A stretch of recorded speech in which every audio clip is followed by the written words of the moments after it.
Doni bilang ada ayat sisipan yang 1 Yohanes 5:7 sampai Ya, 8 betul. yang ayat Ya. Trinitas. Dan nggak cuma itu, Bu. Kenapa saya tunjukin 1 Yohanes 5:7? Karena di seluruh Bible-nya orang Kristen, hanya ayat itu yang bisa dijadikan bukti bahwa itu adalah ayat ajaran Trinitas. Iya. Karena menyebutkan 3 pribadi, tapi setidaknya 1. Ayat lain kan nggak ada yang bicara begitu, Pak. Kalau ayat yang menyebutkan 3 pribadi, ada di Matius 28:19. Bapa, Putra, dan Roh Kudus. Tapi tidak disebutkan ketiganya 1. Nah, tapi itu pun juga ayat sisipan. Cuman di sini tidak disebutkan gitu. Ya, ayat itu juga yang pendeta saya tuh, kan saya pada saat mengundurkan diri dia kan belum ketemu nih lewat telepon itu. Oh, gitu. Jadi saya bilang itu bukan apa namanya, itu kan ayat sisipan, itu bukan ayat asli. Saya tunjukin, Pak.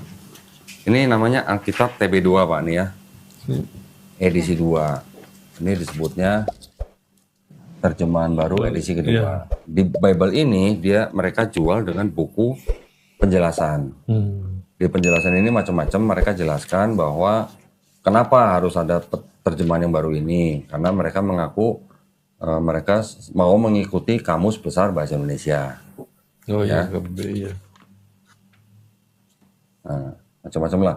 Alkitab TB2 sedapat mungkin mengikuti kaedah terkini antara lain dengan acuan pada ejaan Bahasa Indonesia yang disempurnakan edisi 5 2022 dan Kamus Besar Bahasa Indonesia edisi 5 2017. Di sini ada catatan lagi, Pak, di belakang.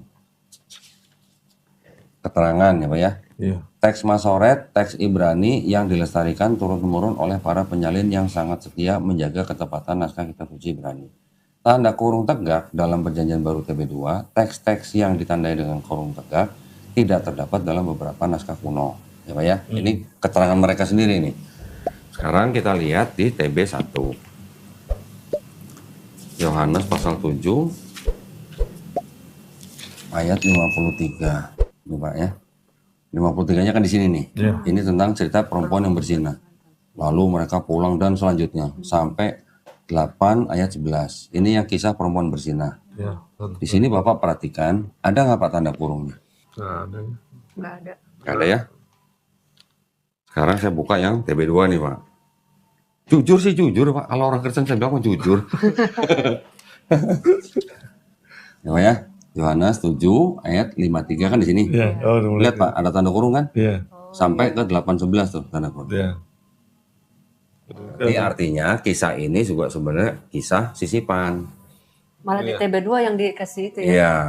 Tapi padahal apa di kitab Wahyu, kitab ini kan jelas nggak boleh ya ditambah-tambah. Iya. Tetap aja masih, walaupun jujur masih disisipin gitu ya, dihilangin gitu ya. Betul. Jadi gini, Pak, kalau menurut saya nih, Pak ya, dan menurut ahli-ahli perjanjian baru yang lain, di dalam agama itu kan ada agama.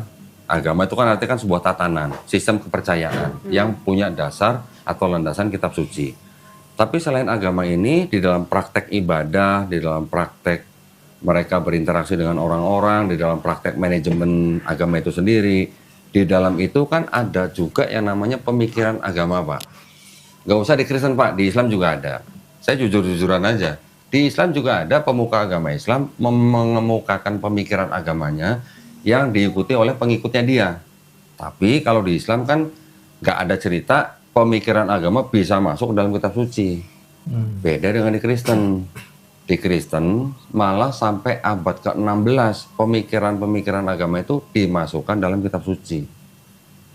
Kalau Bapak pernah mendengar Bible versi Textus Receptus, Pak, dalam bahasa Yunani, itu mulainya apa namanya? Seperti itu. Sisipan-sisipan itu. Jadi pemikiran-pemikiran dari pemuka agama, dari penyalin yang dijadikan agama, atau artinya dari mulai catatan kaki dijadikan menjadi ayat. Mulai dari situ ya, Pak ya. Karena saya ada sebuah bagan, Pak. Mungkin saya belum beli ya, tapi ada sebuah bagan yang menceritakan atau mengkisahkan tentang Bible itu sendiri ketika baru mulai baru mulai disusun, Pak ya. Ketika kan baru mulai banyak salinan-salinan. Salinan-salinan itu dia mengikuti 2 kelompok, Pak. Kelompok timur dan kelompok barat. Kelompok barat ini yang Romawi, Alexandria itu barat. Yang timur tuh yang Bizantium, Antiok, Konstantinopel. Karena ada perbedaan barat dan timur, ini yang masing-masing di sini ada sisipin, di sini enggak gitu. Ya. Nanti yang paling banyak disisipkan tuh yang barat. Alasannya kenapa? Yaitu mungkin karena pemikiran agama. Terus kemudian turun lagi pada zaman mulai orang sudah mulai mempelajari kitab-kitab itu. Ketika mempelajari mereka sudah menemukan ada perbedaan-perbedaan, menemukan sudah ada apa yang namanya ya kayak semacam diskrepensis gitu loh Pak. Terus baru timbullah yang namanya aliran kritik teks. Gitu. Jadi ada Bible yang mengikuti aliran kritik teks, ada Bible yang mengikuti tradisi lama. Gitu. Yang mengikuti kritik teks itulah termasuk yang tebel merah itu Pak. Oh. Yang ada catatan kakinya itu. Jadi lebih tebal ya karena Sama seperti NIV, namanya New International Version. NIV ini dianggap Bible berbahasa Inggris yang terjemahannya paling bagus. Tetapi mereka ngikutin aliran kritik teks. Artinya kalau ada ayat-ayat yang tidak otentik sama mereka nggak dimasukin Pak. Jadi di sini tidak ada 1 John 5:7 nggak ada. Nah, mereka menolak gitu. Karena sebelum abad ke-16 tidak ada ayat itu di naskah-naskah yang tua. Gitu. berarti kosong di situ gitu, jadi dilengkap gitu ya. Nah, sekarang kita boleh buktikan Pak, boleh kita lihat nih. Kalau kita gitu termasuk apa barat atau timur? Yang barat ya Ko? Kita yang Indonesia maksudnya Yang ya. Indonesia, Yang Indonesia tuh sebenarnya masuk yang barat Pak. Jadi ayat-ayat sisipan masuk ngikut gitu. Jadi LAI termasuk ngikutin yang barat. Nah, ini ada sebuah Bible. Ini juga nih. Ini kemarin saya baru dapat nih. King James Version. KJV-nya ya. Ini bahasa Inggrisnya masih bagus banget Pak. Masih bahasa Inggris lama ini. Ini King James Version Pak ya. King James Version. Iya. 1 John 5:7. Ini Pak. For there are that very caught in heaven ya. Iya. Saya buka yang Iya, ini. jadi ada 3 ya. Nah, sama nih Pak. 1 John 5:7. Bapak tolong bandingin aja. Bapak bisa bandingin sendiri.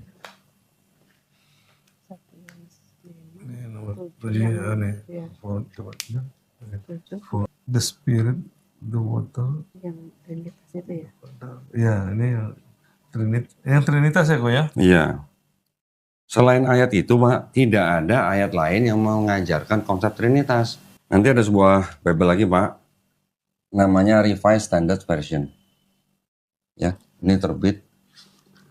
Kalau nggak salah ini 1881, kemudian di stand. Iya. Di apa namanya? Satu nih.